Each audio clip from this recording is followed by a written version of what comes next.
We're here with a very, very special guest today, Mr. Stephen Holmes, coming all the way in from, where are you located? You're in England, is that correct? I'm in London right now, actually. You're in London, England. That's actually one of my brother's favorite cities. I love the city too.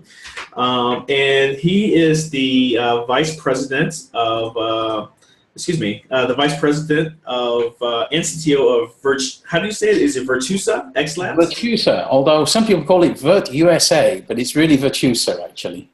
Well, you know, being a patriot that I am, I like Virtusa too, right? But but Virtusa, I love that. And they focus on blockchain technology, artificial intelligence, smart contracts, mainly for the banking industry. Is that correct? So yeah, we started in the banking industry, but increasingly now we're looking at other industries as well. So, you know, logistics is one example, insurance, healthcare. You know, there's a lot of demand for not so much just the financial element of Bitcoin, but also on blockchain, you can use it to solve a number of problems across multiple industries. It's kind of an exciting time in the industry right now. Well, let's talk about that a little bit then in terms of what problem you guys are actually solving. And then after that, we can get into a little bit more about your background and how you actually got into this industry. So what problem is Virtusa actually solving? So what we're really doing is, you know, we started out looking at virtual currencies, as everybody did. Bitcoin, you know, after reading Satoshi's paper, is kind of one of the most radical papers, I think, of this century, actually, when you read it through. But it wasn't just about the technology, it's about the new business models that you can really imagine and the decentralized world. But it also really is to help businesses to reimagine how they might actually interact in today's world. Because when you look at a number of areas, so let me just give you one example, regulation, regulatory costs for business are quite huge. Blockchain has the potential to really automate a lot of the regulatory reporting, for example. So you know, I've seen some recent figures that 10% of US GDP is spent on regulation, for example. Now, you're not going to be able to change the reporting requirements, but if you can automate it, it's going to make everybody's life a lot easier. So that's one example. What we also see is really when we're talking to clients, they really are asking us, you know, what use cases should we look for? And of course, the first one is really the cryptocurrency use case. So, you know, buying and selling in an international marketplace. But really, when we look forward, we kind of see there are three core value propositions or value levers that really come from blockchain. And one of them is just the very example of being able to have a unique asset identity and being able to have confirmation that that's a genuine asset. So you can imagine, I mean, Everledger are one of the first to do this for blood diamonds and to be able to identify whether it's a conflict diamond. But then, you know, the next thing really is well, okay, I can digitize an asset. It really helps me. And in today's world, where increasingly what we're really seeing is the technology to actually create fake documents is really increasing faster than your ability to detect them. So, you know, you can imagine things like checks today. You know, the technology of printing checks has moved on, or printing fake checks has moved on to the point that it's really quite difficult to identify a fake check from a real one. So blockchain could really help in that regard by having a unique identifier on each check, for example. So the second lever is really talking about how once you have something on a blockchain, normally there are different processes you want to do with that asset. It might be transferring the actual ownership of the asset. It might also be just the processes around that. So this is really ideal for things like supply chain, where you really have multiple parties that need to record in one central distributed ledger all the activities that have actually happened on that asset. And again, it's a really great use case when you're talking about compliance and really reporting there. And the third one is really classic case in if you look at banking and financial systems, everywhere you actually do some form of transaction, you really have to have a trusted third party involved today. So if you look at some of the very simple financial products, then you find there are, you know, 8 or 9 different third parties involved. So having a system that really enables you to have a level of automated trust and remove a third party for what is really a pretty mechanistic type activity is a really valuable thing. So what we say to our clients is if you have one of those levers, you may have a business case. I mean, Everledger, just one was ideal really for blood diamonds. If you have two, you really do have a business case. And if you have three, it's a fantastic business case. And so it really just makes the conversation a lot easier because, I think in the industry, a lot of people have been talking about what is blockchain, how is it different, how can I use it in my business?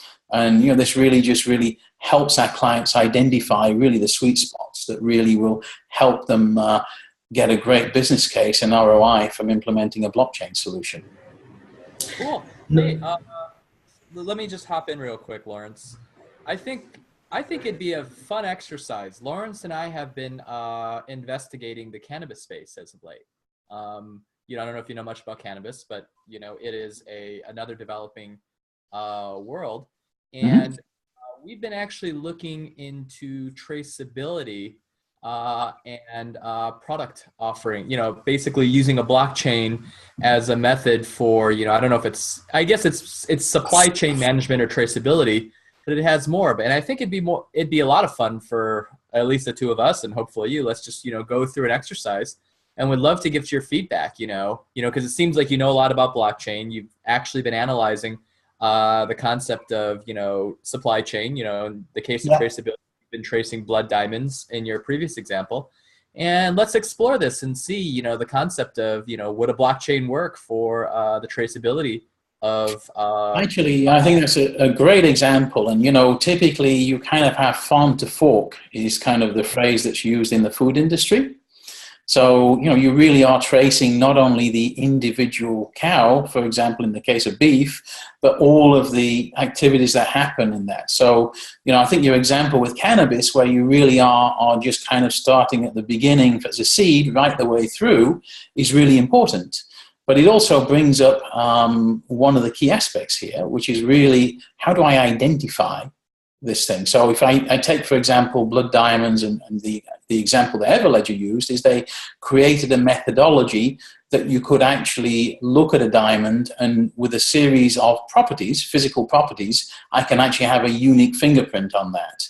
So I think, one of the challenges here is, if I can identify, for example, in the case of cannabis that you're talking about, the actual strain or particular elements and all of the activities that happened, then that's really important.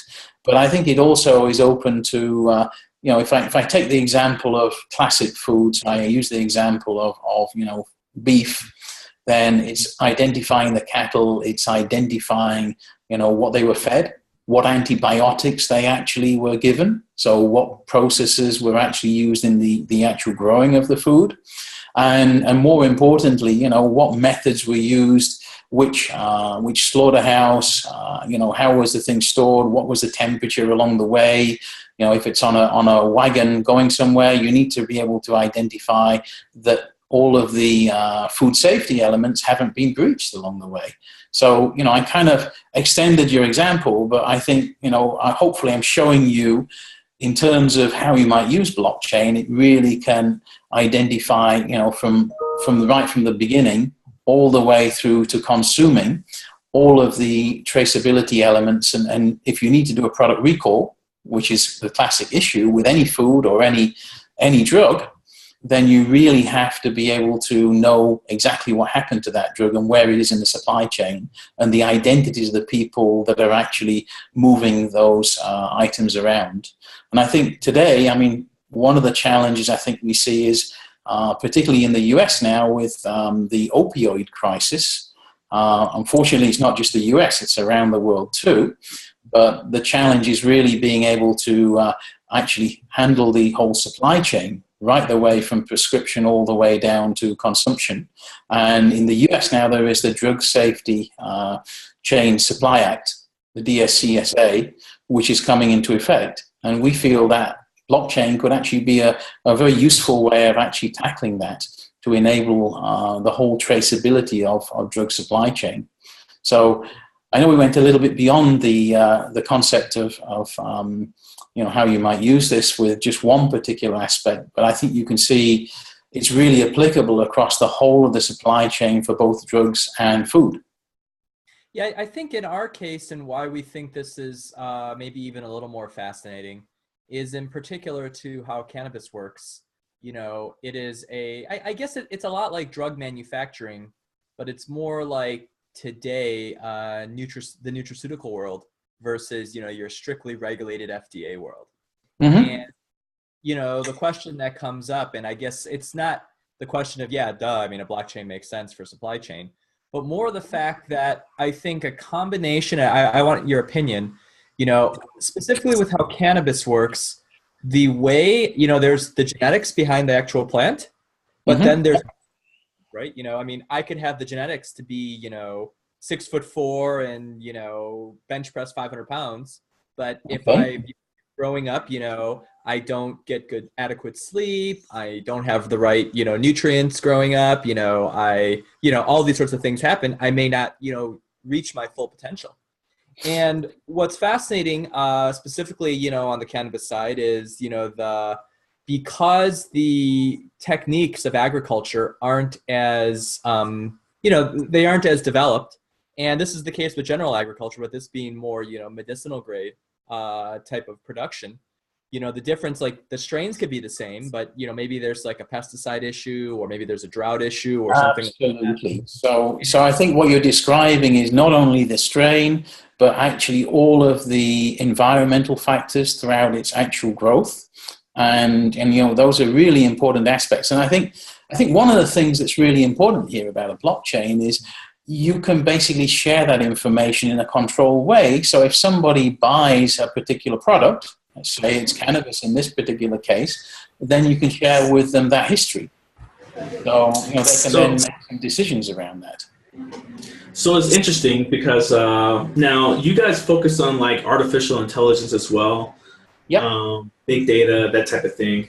How do you see big data playing into the blockchain? Because one is I guess the process of sharing information regarding the environment that you just mentioned. But it also seems like there may be even a big data play in terms of like infusing or merging together like what happens on the blockchain in regards to keeping track of a ledger of, you know, a product or a service or whatever it may be with this concept of environmental data, big data. Do you see any way to combine those two for like future innovation? Yeah, I think that's a great question, because I think that the thing that you can really start to do with big data, and where you have a controlled way of sharing that information, is you can start to look for patterns. And essentially what machine learning is very good at is looking for patterns. So I'll give you an example. It's a slightly different example, but it's actually, we're working with a university in Sri Lanka. And part of the hackathon we did recently in Sri Lanka, they actually had a phone that you can take a picture of a leaf, and you can look for disease in that leaf. And, you know, the plant leaves, you can look for the disease and give recommendations to the local farmers. And, you know, the recommendation is not only to that farmer, but to the nearby farmer, because you get populations and, you know, geographical issues. And, you know, if you can kind of have an early warning of disease or trends that are happening, then it's really useful. And I think that's where this is really going. But, you know, I just want to raise one other issue, though, because one of the big issues that I think we also have to really be aware of is, you know, we have to be careful about privacy and how do we share information in a controlled way. And I also am on the ISO committee for blockchain standards. And specifically, I'm the leader for the privacy standard, the technical report for ISO. So one of the issues really is just how do we ensure that where you use blockchain, you don't actually compromise the privacy of information of you know, private PII information. So, you know, you just have to be conscious of what you need to do. So in a public blockchain, it's probably not a good idea to put any PII. In a private blockchain, you have to be very cautious about that. So how would that work exactly? I mean, and let's talk this through, because you seem to obviously know, you know, there's public and there's private blockchains, and let's use this, you know, cannabis example, you know, good. So I have a plant, or I have a seed, and what starts on the blockchain is the seed manufacturer probably books something on the ledger saying that, okay, well, you know, this seed went in. And then, you know, as the seed gets planted and it grows, you've got all this AI or big data, you've got all these IoT sensors that are saying, okay, the seed got light for this much, it had this much water, blah, blah, blah, blah, blah, blah. And then, you know, that executes from that, you know, when the seed is harvested or when it's cloned, you know, or in this case, when it becomes the mom and then it's cut, maybe that's all, you know, put into the blockchain, you know, all this sort of stuff. How does that though, like, how do you deal with the issue that maybe a grower or someone has a proprietary growing process? And I think it's, again, a great example of privacy, because what you might want to share is certain information, but not all of it, because you have to have your competitive advantage, your own, if you like, trade secrets that you want to keep. So you may, let's take an example. You may actually have come up with a new way of growing this that means you get a better yield, and that's your competitive advantage. And you know, you may share some information so that, you know, you basically are able to you know, share the information that is useful for the community, but some of the information about the process is your internal information. So I think, you know, you have to be careful about that, because, you know, you don't want to share everything, but it's actually beneficial for you to share some information, because if there is actually a particular set of, if you like, seeds that have got specific problems, it will be really useful to know that among the community. So a particular strain, for example. So it is something that, you know, as a business, whichever business you're in, you have to think through these issues. But, you know, at the same time, you know, blockchain enables you to share some information that you're willing to share with a wider community. now, doesn't that create the trust problem again? Because now I could be, you know, maybe the call it the concept of a trustless environment is my smart contract, and everything about that smart contract executes within the public blockchain. That's the Yep. Now the reality is, you know, from I think performance to all these sorts of things, it doesn't work out that way, right? So if I can now share certain things, what happens if a bunch of bugs, you know, bite into my crops and I choose not to share that on the blockchain? You know, aren't we back into the same spot as we were before? so. I think trust is a really fascinating topic with blockchain, because I think you have to think about, there is really a hierarchy of trust. So there's really what I call system level trust. So people are not tampering with the blockchain, it's immutable, what's actually going on the blockchain is accurate. But then you really have what I call evidence-based trust, right? So you really have evidence to back it up, to confirm that. So let me give you an example, a different example. One of the things we've been looking at is, you know, how do we take website information, for example, let's assume that we're doing a travel blockchain that really will pay out if your flight is late. There are lots of sites that publish information about airplanes and whether they're late or not. But if somebody were to hack a website and, you know, manipulate it, then that's a problem. So this is where in the blockchain, beyond the blockchain, you have this concept of oracles. And really the oracle is a way of actually looking at multiple inputs and checking if, you know, most of them are actually accurate. And you really make a business decision on that. So that's the next level of trust. And then beyond that, I think, you know, if you were to basically pass those two tests, you also have to think about reputation-based trust. So the reputation-based trust is something that, you know, the community may know about. And in fact, if you look at the sharing economy, it's really based upon reputation-based trust. And, you know, I think it's a hierarchy of trust, and at each one of those you can fail, but at the same time, you know, the blockchain alone is not going to solve all of the trust issues. So, yeah, no, this is very interesting, and I think you may have already answered the question, but I just want to ask it in a different way.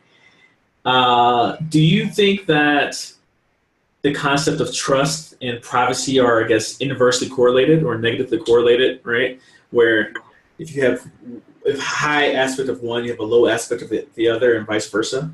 So I think trust is something that, you know, it's hard to guarantee trust, but you know about the absence of trust, right?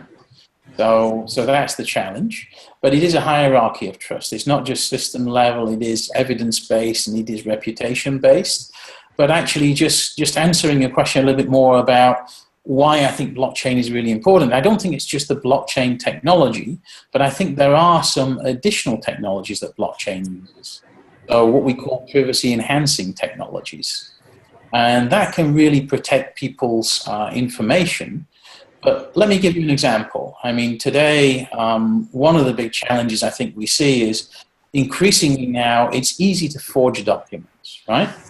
So if you take an example that everybody will be familiar with, let's assume that I'm driving down the street, I'm in my car, and I go through a red light, and the policeman pulls me over. What does he do? He checks my driving license, my documents, and my registration, right? Now, increasingly, the policeman doesn't just accept my driving license. He's going to run it against the computer, right? Mm-hmm. And, that's what you can do if you are a policeman. But increasingly in our society, we use these documents, like driving licenses, as a form of checking identity. And the challenge with that is, increasingly they're easy to forge. So one of the technologies that's really exciting about blockchain in combination with blockchain is zero-knowledge proofs. And those enable you to actually get an answer whether this is actually a valid driver's license, for example, without disclosing any more information. You basically disclose a partial information and get an answer yes or no. And I think that will really open up the possibility of, in this particular case, you can imagine something like somebody's using a driver's license to validate. Imagine you could open that up so that you could use a zero-knowledge proof just to confirm that it's a valid driver's license. So, things like age proofs, things like address proofs are all really important things. And this is part of the, how do we actually solve some of the issues around the technology moving on and fraudsters being able to use these identities and create them. So I think there's a lot of exciting technologies, not just in the blockchain, but adjacent to the blockchain that can really help solve some of the problems that we have today. Gotcha. So you don't think that like trust and privacy are mutually exclusive? You can, through, I guess, innovation, you can go about getting both of those things at a very high level. So I think if it's used correctly, you can actually use privacy and techniques like zero-knowledge proofs to improve both trust and privacy. But you've got to think through. It doesn't come for free. It's something that you've got to kind of design it in the right way. But it is something that, I think is quite exciting because, this is something, a big problem that we're facing now. And you asked me about AI. Well, one of the challenges that I see in the future is increasingly now you can actually create voice that sounds exactly like you. So there is a website that uses a neural net, and you can literally, with only 60 seconds of voice, it will actually create a voice. You can type in the text and it will say it in your voice. So increasingly, with video, with photos, with voice, with documents, we're getting to what I would say, you probably heard in science fiction, Roy Kurzweil talks about the singularity. And the singularity is where you really see the evolution of machine learning and AI beyond humans. But I think one of the first evidence of that coming is really the fact that it's increasingly difficult to distinguish between what's actually human and what's machine generated. And, part of that we're seeing now with the fake news scenario. It's increasingly difficult to identify what's real and what's fake. Well, what's funny, I think that people in some cases are preferring to deal with AI versus humans, because of the perceived consistency, not for all things, but, for some things. So that's actually a pretty fascinating point you just made on that front. And it's actually interesting because, some of the technologies around blockchain and distributed ledger and machine learning are actually converging. So, for example, increasingly now there are new forms of distributed ledger. One of them is Hashgraph, for example. And that is essentially basically a directed acyclic graph. Now, I know that's kind of a technical term, but the reason I mention it is if you look at machine learning and you look at the Bayesian networks, that is it's basically exactly the same technology. So, you're seeing a merging between the machine learning and the distributed ledger and blockchain technology. So I think we're at the start of a really interesting time, because it's truly going to be disruptive, not just in technology sense, but in our society. Yeah, it's interesting that you bring up the concept of like fake news and those different types of things, because today and yesterday, Mark Zuckerberg is appearing in front of Congress to talk about the election and Cambridge Analytica, and user privacy and those types of things. So it's really at the forefront of people's minds, definitely here in the United States, and I'm sure in Europe and in the United Kingdom as well. Do you see? I know there's already a blockchain social network called Steemit, and there are others. But do you see media outlets increasing their trust using the blockchain, or are there any other things that you may recommend for people whose job it is to deliver trusted information? Is there any, recommendations you would give to them in regards to how to most effectively use the blockchain? Sure. So I think there's really two parts to this. I think there's kind of you're probably familiar that in Europe there is the GDPR regulations that are coming into force. And one of the key tenets of that is users have to give consent for the use of the data. And it's consent for a particular set of purposes. You can't, use it for anything you want. And we're starting to see around the world, this is really based upon the ISO 27000 standards, but we're starting to see those being implemented in different ways around the world. And, I think increasingly there's kind of, if I look at it from the consent perspective, I think it puts the user back in control. But one of the areas that we're looking at in terms of privacy enhancing technologies is a technology called information sharing agreements. And what that means is, today, if I have a file, if I have a data record, once it's gone from the system, you have no control. But if it's encrypted with a key that expires, then basically you have to get permission to unencrypt the data. And that's where blockchain and the technologies around cryptography can really help you as an individual control the actual use of that private data. And I think that's going to become increasingly important. And the second area you asked me about media outlets, I think increasingly, when we talk about blockchain, we talk about a variety of different consensus mechanisms, right? So one of them is proof of trust that's being put forward. The other one is proof of location. Because increasingly, you want to be able to know, is that person really doing this from the US, or are they doing it from some other country, for example? And VPN technology were a great example where you could pretend that you're actually in a country when you really weren't. So I think increasingly, using these consensus protocols and coupling that with, the distributed ledger blockchain immutability alongside these information sharing agreements, we're going to really enable individuals to get back in control of their own data. So let's talk about this a bit. We're getting into consensus protocols. What's tried and true out there is the concept of proof of work, right? Yep. That's created its own little mess because now we're, browning the world because we're just burning so many fossil fuels because hashing algorithms. Yeah, it comes with a price, right? Because, if you absolutely don't trust anybody, then you have to do a lot of maths to prove at every node multiple times with an eventually consistent protocol with proof of work, right? And in the Bitcoin world, it works because anybody can read and write, anybody can be a part of the chain, etc. I think what's changing now is, Bitcoin is great. The actual proof of work solves that problem for public blockchain, but in private blockchain, it's a different problem. You're typically using a group of industry users, known users with identities. You don't really have the same issues, but what you do have is a mutual distrust amongst the parties. So you want to make sure that, in terms of integrity, the definition of that is doing the right thing when nobody's watching, right? But the blockchain does give you, through the consensus protocol, some protection against people doing something that's malicious. But it's only the starting point. We talked about the hierarchy of trust. You probably have to have safeguards at all of those levels. So the reputation, the evidence-based is really important too.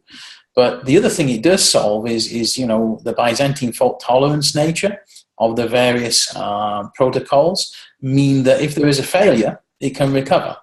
And that's actually quite important, because one of the other areas that we see really a big challenge to all of us is really with all these IoT devices out there, you can have a massive DDoS attack.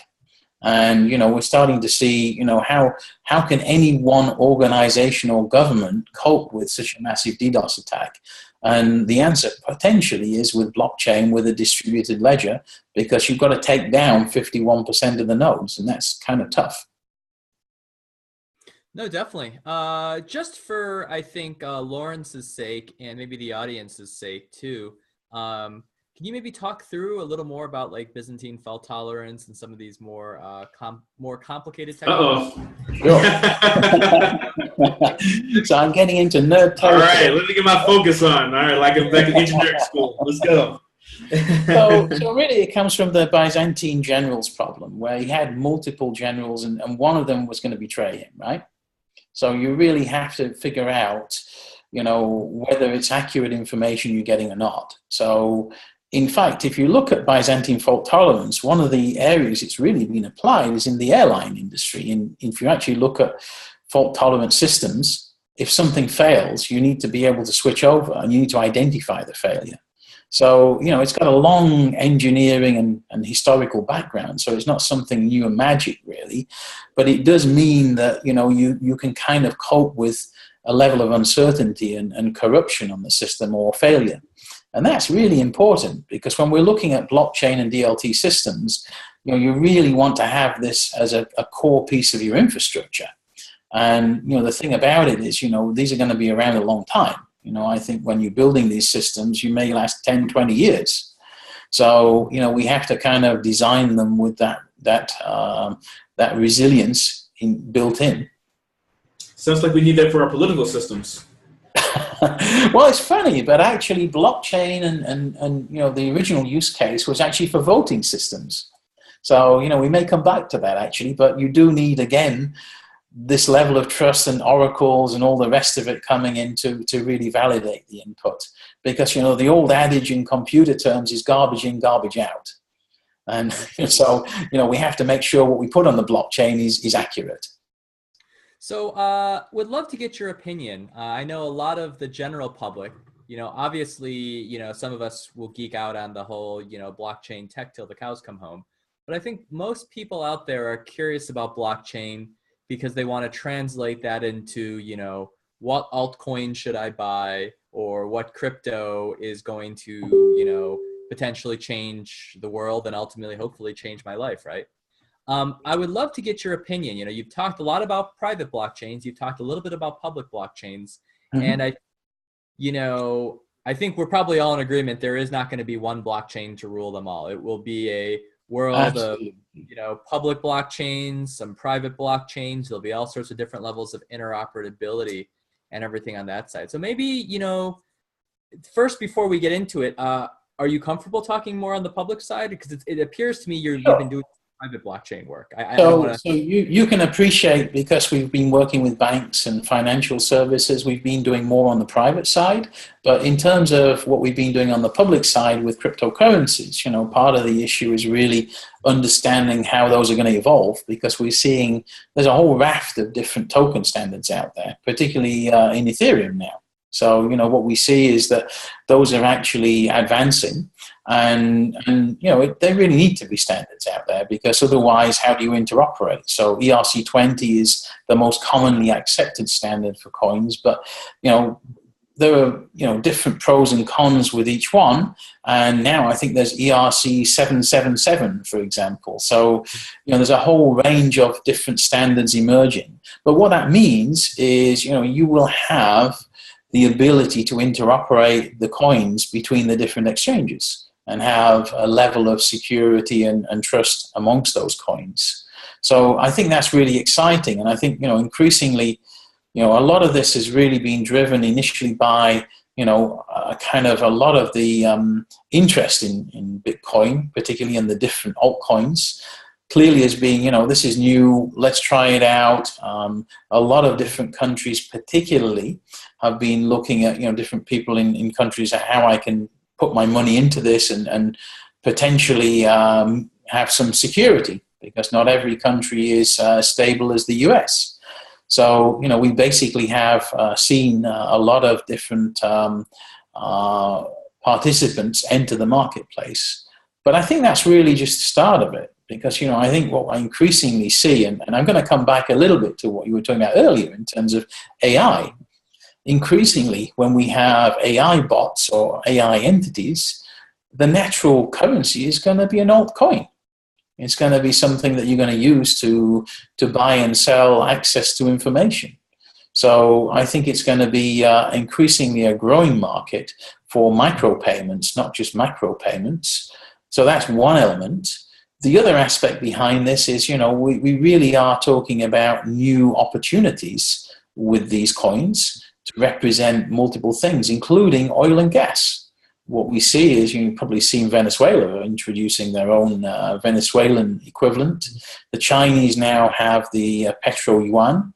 So it won't just be petrodollars that, are used to trade oil and gas, for example. So, there's going to be lots of opportunity, I think, with the various crypto coins and exchanges, and not just in terms of coins, but really supporting different commodities. So I think it's going to be quite an exciting time. I think we're really at the starting point, but it's not, it's got a long way to go at this point. So how would you, I guess, obviously we can't ignore the market, right? So, for a period of time, Ripple was worth more than Google, right? Yep. You've got projects from, Verge to Cardano to Tron, which all show a lot of promise. But, for all intents and purposes, are ideals, is probably the best way of saying it, and white papers. So how do you look at this and how do you make sense of any of this stuff, right? Is a Ripple coin worth $1? Is it worth $5? Is it worth a nickel? Do you see what I mean? I see what you mean, because the real issue here is, traditionally, if I have a share in something, it's in a physical asset, right? This is a virtual asset, and it's not backed by anything other than scarcity in many respects, right? So if I go back to Bitcoin, there's only ever going to be a finite number of Bitcoins. So that's kind of the value of it, is the scarcity value. But I think increasingly, you have to ask yourself, some of the valuations may not be realistic. But we saw this in the dot-com bubble, basically. If we go back in time, the valuation for dot-com companies was kind of crazy for a while. Then there was a readjustment. So, I think you just have to be a little bit cautious, because I think there is a massive opportunity for cryptocurrencies. But I also think, there's been a lot of hype around this. And one of the challenges I think I'd say to anybody looking at this is, it's an unregulated industry today. So a lot of the sins of the past, like the pump and dump, is alive and well, right? So you see closed user groups where people are promoting a particular coin, and kind of pump and dump, right? So you have to be very cautious of the fact that, there are going to be some challenges along the way. So valuation is always a difficult one for anybody. It's always buyer beware. But at the same time, you kind of look at it, and increasingly now I think you've got futures markets, you've got different ways, traditional ways that you do valuation on assets that are starting to be applied in terms of the crypto exchanges. So if you go to a crypto exchange, there's lots of research you can do on that particular coin. But I think part of the challenge also is the regulatory environment. It needs to catch up. What we're seeing now, particularly with ICOs, where there's basically new coins issued, there is an appetite to look at regulation there. And probably the first country that's adopting that is actually Gibraltar. So it's fascinating to see. But I think the regulation is not always seen, a lot of people think it's a bad thing, but I think it can actually be really a positive thing, because it really gives some level of at least confidence to investors that there is a regulatory authority that's actually looking into this, and that some of the bad practices from the past won't be repeated. Definitely. So Bitcoin is one thing, but now we've got alternative currencies, right? So Ethereum, for example, Yep. Ethereum have scarcity. Ethereum, when you buy Ethereum, what we're buying essentially usage, on the network. And on one hand, speculation's good, but if you actually really start thinking through the price, if the Ethereum price gets too high, does that create a problem? Because developers aren't going to want to build on the blockchain because transaction fees will be too high, right? So I think this is the beauty of our society, where we have, a capitalistic society, right? And, the good thing about it is you could argue that there is no market without competition. And, when the price gets too high, there will be competition. There inevitably is. And I think that's really a good thing, because increasingly, you need to have the checks and balances in the market. And, what I see is, this is really, we're already starting to see a variety of alternatives to Ethereum coming up, right? So it's not just a case of 2 or 3 cryptocurrencies now. There's a bunch of them. And, we're starting to see the impact of that, because I think it actually drives competition, which really is a healthy thing in a marketplace. That's an interesting thought process, because most people would be like, let's make Ethereum even better.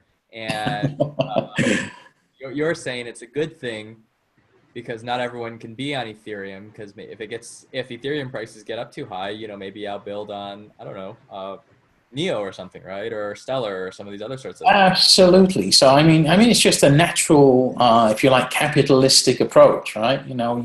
Everybody strives to have a monopoly, a duopoly, but you don't ever achieve it. You always have a healthy market. There's always competition, and so that's not a bad thing.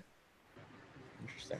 Yeah, I see it as a good thing too, on that front, because if the prices get too high, that's where the competitive forces come into play. And what is the incentive for Ethereum to improve if the competition doesn't come about? So there's probably a way for it to just push forward an improvement on the Ethereum front as well.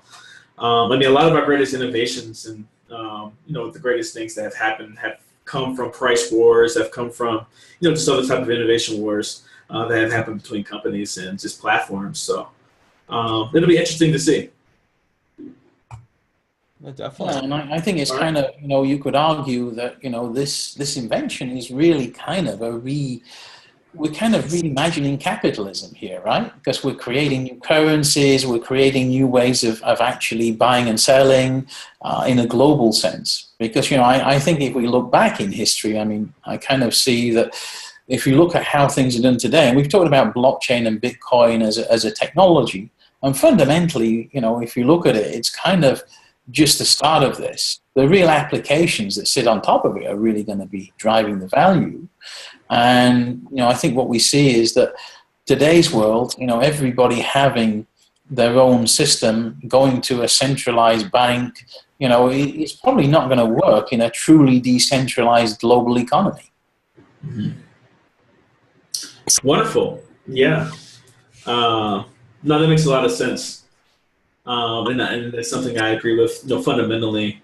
And that's the reason why we launched, some of our products in the blockchain and crypto space in regards to education. So Charles, do you have any additional questions? Sure. Always like to get opinions and stuff like that. So, the big question out there right now in the market is, are we in a bubble, or is John McAfee right? And, we're ready to shoot through the moon. We'd love to get your opinions. Will John McAfee have to publicly, do his thing? So I don't know that I can really give you a solid answer on that, but I do believe we're at the beginning of this, and I think if you look at perhaps some of the real use cases further down the line, I really see cryptocurrency being the core element for AI to use to actually trade. So we're going to have individual AI elements that will come into being, and they will need to trade with some kind of money, right? And the cryptocurrency is a logical thing to do. That's a little way away, but you can imagine in the future, it's going to be a massive marketplace. I guess if you think of it that way, and I never thought about it from that perspective. I literally saw a light bulb go off in your head, Lawrence.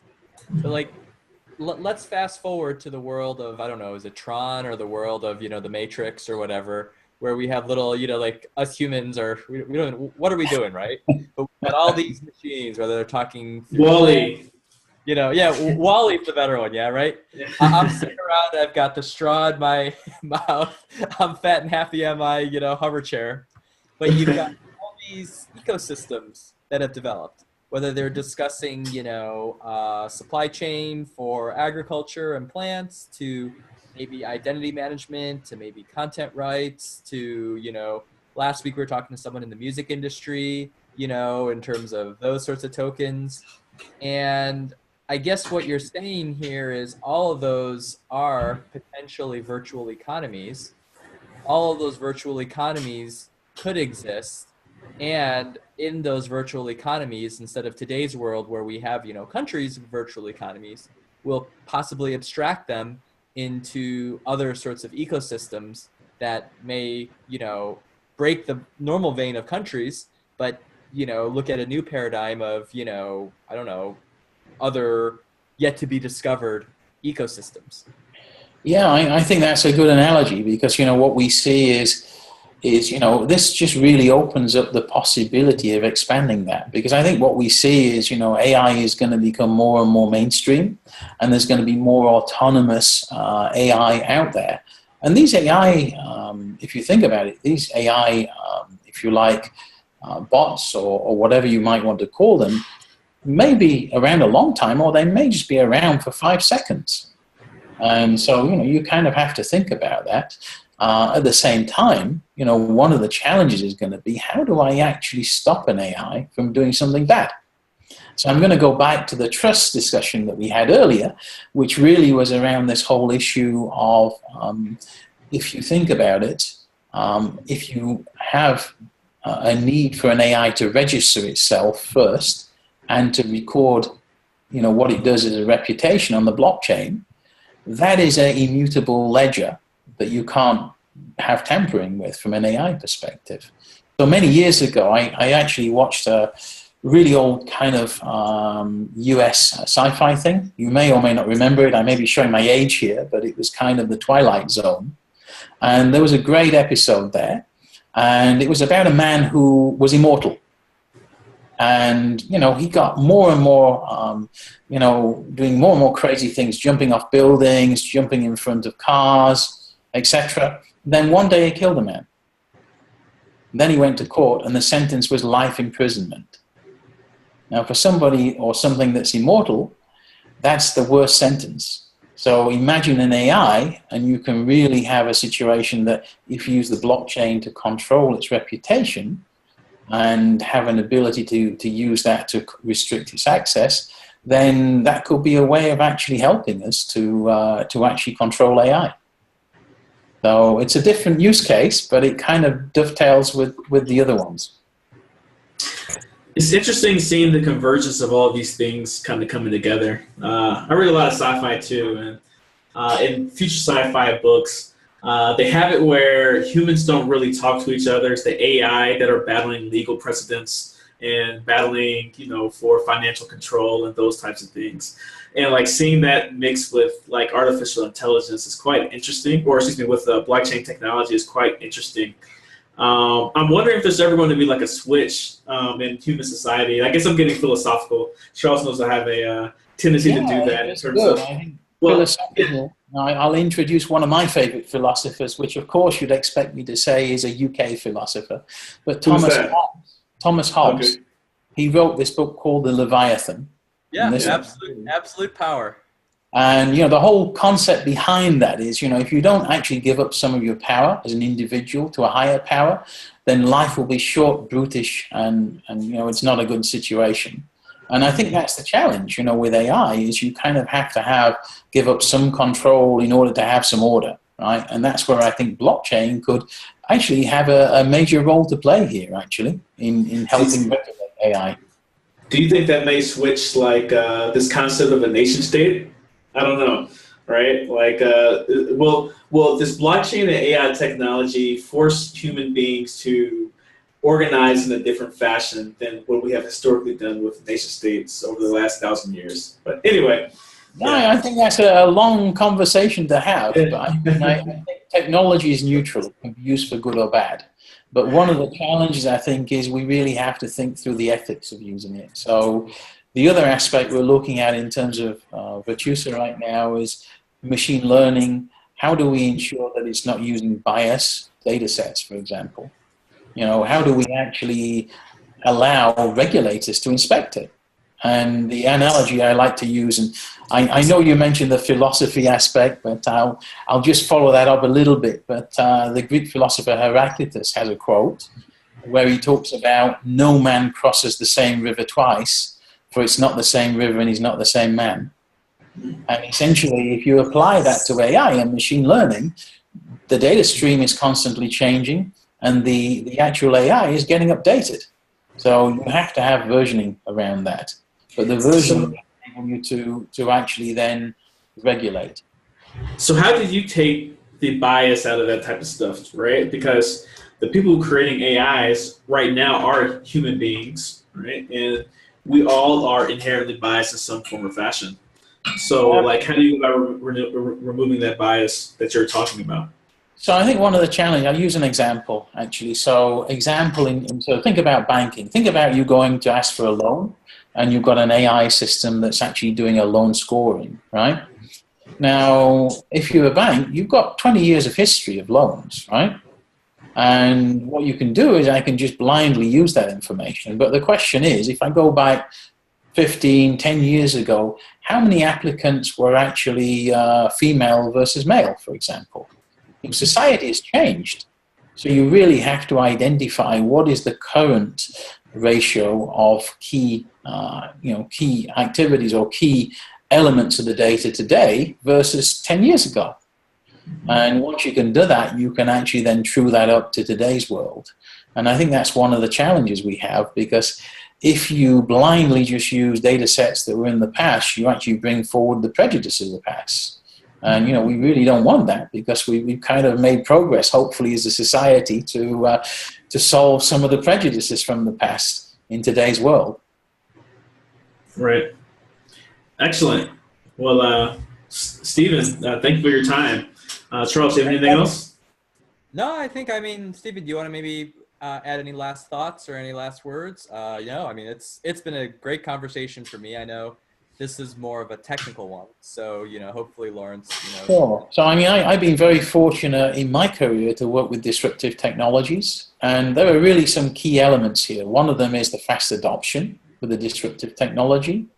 The second one really is the fact that it has a hockey stick in terms of performance. So what starts out with a really poorer performance than today's world just gets better.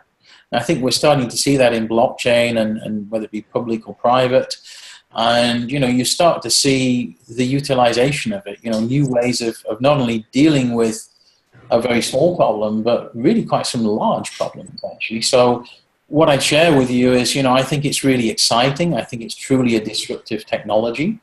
And if anybody's watching and sort of thinks, well, how do I get involved with that? I would say it's a lot more fun working with disruptive technologies than with non-disruptive technologies. But you've got to be prepared that, it's a completely different way of thinking, right? So it is kind of addictive once you get involved in that. And, I've been fortunate enough to be involved with a number of disruptive technologies over my career. And, it's a lot of fun. Wonderful. How can people contact you if they have any questions or want to propose something to you? So sure. So my email address is Stephen with a PH, Holmes@virtusa.com. Repeat that one more time, please. So it's Stephen, STEPHENH, that's the @ Virtusa, VIRTUSA.com. Excellent. Stephen, thank you so much for your time today. We appreciate you just joining us and sharing your knowledge and expertise. Okay, thank you. Alrighty, we are off the